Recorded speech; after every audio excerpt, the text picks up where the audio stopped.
నుంచి అందరూ 116 మంది ఎమ్మెల్యేల ఇల్లు ముట్టడించాలని మన ధర్నాలో భాగంగా ముట్టడించాలని ఉన్నది. అందులో భాగంగానే మనమందరం ఇక్కడికి రావడం జరిగింది. మనందరం ఇది పెట్టుకున్న అక్కడి నుంచి పెట్టిన డేట్ నాడే కోమటిరెడ్డి వెంకటరెడ్డి వాళ్ళందరూ ముగ్గురు కమిషనర్ మేడం వాళ్ళు వస్తున్నారని తెలిస్తే మనమందరం ఇక్కడికి వచ్చినాం. మనందరినీ చూస్తే అక్కడ ఇక్కడ భయం అవుతుందని అందరినీ ఇక్కడ ఉంచి 10 మంది రాండి అంటే మన నుంచి వాళ్ళకి ఎంత ఎమ్మెల్యేలైనా ఎంపీలైనా ఎంత భయం ఉందో మనం ఒకసారి గ్రహించాలి. అమ్మో ఈ అంగన్వాడీలతో పెట్టుకుంటే కాదు, అక్కడ రోడ్డు మీద ఏమైనా గొడవ అయితే ట్రాఫిక్ జామ్ అవుతుంది, మొత్తం ఇబ్బంది అవుతుంది, నేషనల్ రోడ్ హైవే అని మనల్ని ఇక్కడ స్కూల్లో పెట్టి అసలు ఇక్కడ మనమందరం ఇక్కడ పెట్టొద్దు, అందరం రోడ్ మీద పోవాలి. కానీ అంత దూరం నుంచి వర్షంలో పట్టుకొని వచ్చినా కానీ ఇక్కడికి వస్తే ఆ పోలీసులు సిఐకి ఫోన్లు అంటే ఒకటే ఫోన్లు, అందరొద్దు కొంతమందిని తీసుకురండి, అందరొద్దు కొంతమందిని తీసుకురండి అని. కొంతమందిని తీసుకపోతే మనల్ని సమస్యలు అడగనిస్తలేరు వాళ్ళు. అమ్మ మేము మీ సపోర్టే అని దిగంగానే చెప్పిండు కోమటిరెడ్డి వెంకటరెడ్డి. చెప్పినాక నేను మీ సపోర్టే అమ్మ అని తను కాంగ్రెస్ ప్రభుత్వం 7 నెలల నుంచి ఏమేమి చేసినాయో అవే చెప్తున్నాడు, మనల్ని చెప్పనిస్తలేడు.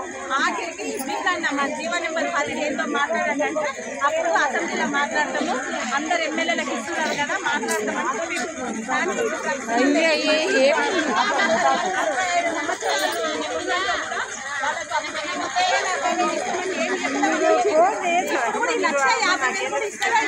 మన తోటి అంగన్వాడీ టీచర్స్ ఆయనకు అంత అన్యాయం జరుగుతుంటే మనం ఎంత అంతరాత్మ మనది ఎంత మంచిగా ఉంది ఇళ్ళ కాడ ఉండడము ఉన్నోళ్ళకే తెలవాలని వాళ్ళ కోసం మనం సపోర్ట్ గా పోయి కొట్లాడితే వాళ్ళకి 2 లక్షలు ఇస్తే ఎంత నయంగా ఉంటుంది. కనీసం ఇన్ని రోజులు చేసినందుకు 2 లక్షలు వచ్చినాయి, 1 లక్ష రూపాయలు వచ్చింది ఆయమ్మ. కానీ అవి లేవు ఇవి లేవు, బంద్ కానీ మీకు జీతాలు ఎంతవరకు ఏసీలో కూర్చొని మైండ్ లో దొబ్బినట్టున్నాయి వాళ్ళకు. ఇన్నేళ్ల నుంచి చేయించుకుంటాము, వాళ్ళకి ఏమైనా ఇవ్వాలని పోయి ఉండాలిగా. మీ తాను ఇప్పుడు గవర్నమెంట్ లో అమౌంట్ లేకుంటే 2 నెలలకు ఇస్తాం, 3 నెలలకు ఇస్తాం, 3 నెలలు జీతాలు చేస్తామని చెప్పాలి. ఏమి ఇవ్వకుండా చేయకుండా మీరు బంద్ కాండి, యాప్లు కొట్టకండి, మీకు జీతాలు చేయమని చెప్పడం ఎంతవరకు కరెక్ట్? దీన్ని మనం అందరం దృష్టిలో పెట్టుకొని యూనియన్ నుంచి ఏ పిలుపు వచ్చినా నీ మీద నా మీద ఆ మసలేదు ఈ మసలేదు అనుకోకుండా మనం ఒకరోజు జీతం పోతే కానీ ఎంతమంది 1000 మందికి లాభం చేకూరుతుంది మన వల్ల. మనం వాళ్ళ కుటుంబానికి ఇచ్చినాం అనుకుందామండి ఆర్థికంగా. అందరూ అట్లా లేరు కదా, మంచిగా ఆర్థికంగా ఉన్నోళ్ళు లేరు. ఇప్పుడు ముసలి ధర్నా చేస్తుంటే యూట్యూబ్లో మాట్లాడుతుంటే అసలు ఎంత బాధ అవుతుందో తెలుస్తుంది, ఇక మన అందరం చూసుకుంటున్నాం. అందుకే వీళ్ళ ధర్నా కోసం పోతే మన మొన్నలో కూడా కొన్ని సమస్యలు తీరొచ్చు. మనకు 2 యాప్లు ఉన్నాయి, అందులో ఒక యాప్ పోయినా మనకి ఎంత రిలీఫ్ ఉంటుంది అందరికీ. అదొకటి పోయినా మన పెంచిన పర్మనెంట్ చేసిన వాళ్ళు ఒక్కటే సమస్య పోదు కదా, మనకి కూడా 1-2 పోయినా మనకి ఎంత నయంగా ఉంటుంది. మనం ఆ జీతం ఇప్పుడు లోపల కొడుతున్నారు ఫోన్లు అటెండెన్స్లు, అవన్నీ లిస్ట్ వస్తుంది ఎవరెవరు కొట్టిదని. వాళ్ళు పక్కలు పోతే నేను ఒక్కదాన్ని బాగుంటే మంచిగా అన్నట్టు ఉన్నోళ్ళు కొట్టుకోండి. ఏది కానీ యూనియన్ కాదక్క వాళ్ళు అట్లా కొట్టుకోండి అని అంటారుగా, రేపు వాళ్ళకి ఆ ఫ్యూచర్ అది ఆ ప్రాబ్లం రాదా? వస్తుంది. మనం ఒకరికి సాయం చేస్తే మన పిల్లలకు ఇంకొకరు చేస్తారు, వాళ్ళే చెయ్యరు. ఇప్పుడు ముసలాళ్ళ కోసం మనం కొట్లాడుతున్నాం, మనకు ఆ ముసలాళ్ళు చేస్తారా? చెయ్యరు. భగవంతుడు ఇంకొక రూపంగా మనకు సాయం చేస్తాడు. మీరు ఎవరో ఒకరికి ఆరోగ్యం బాగాలేక రాలేదనుకోండి, 4-3 టీచర్లు ఉన్న తన ఆ టీచర్ అవసరం మేమెందుకు వస్తామని మంచిగా ఉన్నది కూడా రాదు. అంటే ఆరోగ్యం బాగాలేని వాళ్ళ బ్రతన మీరు కూడా ఆరోగ్యం బాగాలేని అన్నట్టే చూడండి ఎవరైనా. ఇప్పుడు యూనియన్ నుంచి 19వ తారీఖు నాడు పిలుపు ఇస్తారు, దాన్ని యూనియన్లో మన మెసేజ్ చూసుకొని ఎవరు ఏ విధంగా ప్లాన్ చేసుకొని పోతారో పోండి, కానీ తొందరగా వెళ్తేనే మనల్ని అక్కడక్కడ ఆపకుండా ఉంటారు. ఈ రోజు మాకు కూడా మేము వస్తుంటే సిగ్నల్ గడ అక్కడ ఆపి చౌరస్తా పోయి అక్కడ నుంచి ఇక్కడ నుంచి తిరుగుకుంటూ వచ్చినాం. అట్లా అందరినీ కూడా ఆపుతారు ఆ రోజు కూడా. అందుకే ఈసారి ఇచ్చింది అయితే లెటరు ఎమ్మెల్యేలకు అందరికి ఇచ్చిండ్రు, ఇప్పుడు మనం ఇచ్చినాం. దాన్ని ఏమన్నా మనకు పరిష్కారం అయితేనేమో మంచిదే, కాకుంటే మనము ఇంకా పోరాడడానికి మనం రానోళ్ళని దృష్టిలో పెట్టుకోవద్దు. వచ్చిన టీచర్స్ ఆయనను దృష్టిలో పెట్టుకొని వాళ్ళలాగా యూనియన్ పిలుపు మేరకు మనం అందరం ముందుకెళ్ళాలి. కొట్లాడితేనే మన సమస్యలు పరిష్కారం అవుతాయి. కొట్లాడకుండా ఇళ్ళల్లో ఉంటే అస్సలు కావు, ఒక్కటి కూడా కాదు. ఇంకా వేరే పనులు కూడా తెచ్చి మన నెత్తిలేస్తారు. మనకి ఎన్ని పనులు పెట్టిరు ఇప్పటికీ.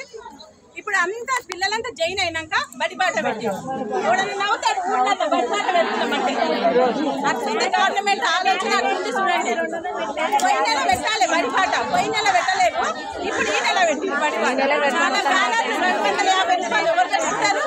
అట్లా చేపిస్తే 2.5 సంవత్సరాలు 2.5 సంవత్సరాలు ఉండాలంటే ఆ పిల్లలకి ఏం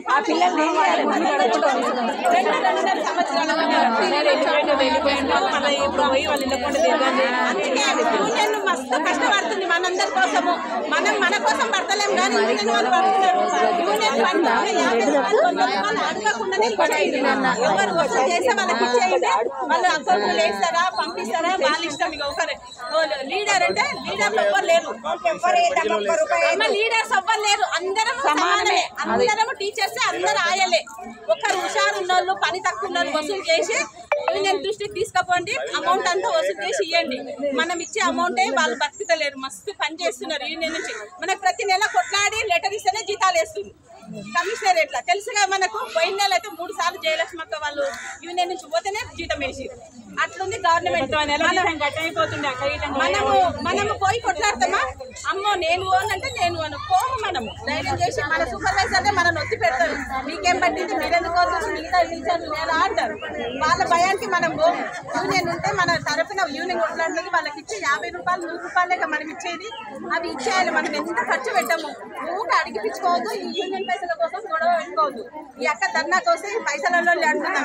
పైసల్లో కూడా మనకు ఒక భాగమే దీంట్లో.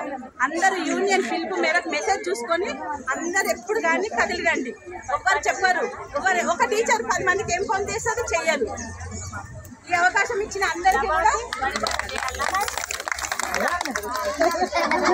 ఇక్కడికి విచ్చేసిన దీప్లన్నకు 4 అసలు దీప్లన్న తన ఫోన్ ఉంచడం గ్రేట్. వాళ్ళు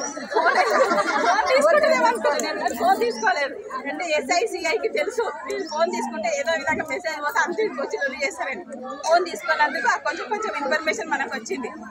మనము 9 గంటలకు వెళ్ళే అవసరం పడ్డాం. 4:30కు పోయిందంటే వాళ్ళ ఇంట్లో కూడా వాళ్ళు ఉంటారు కదా, ఫ్యామిలీ ఉంటుంది కదా.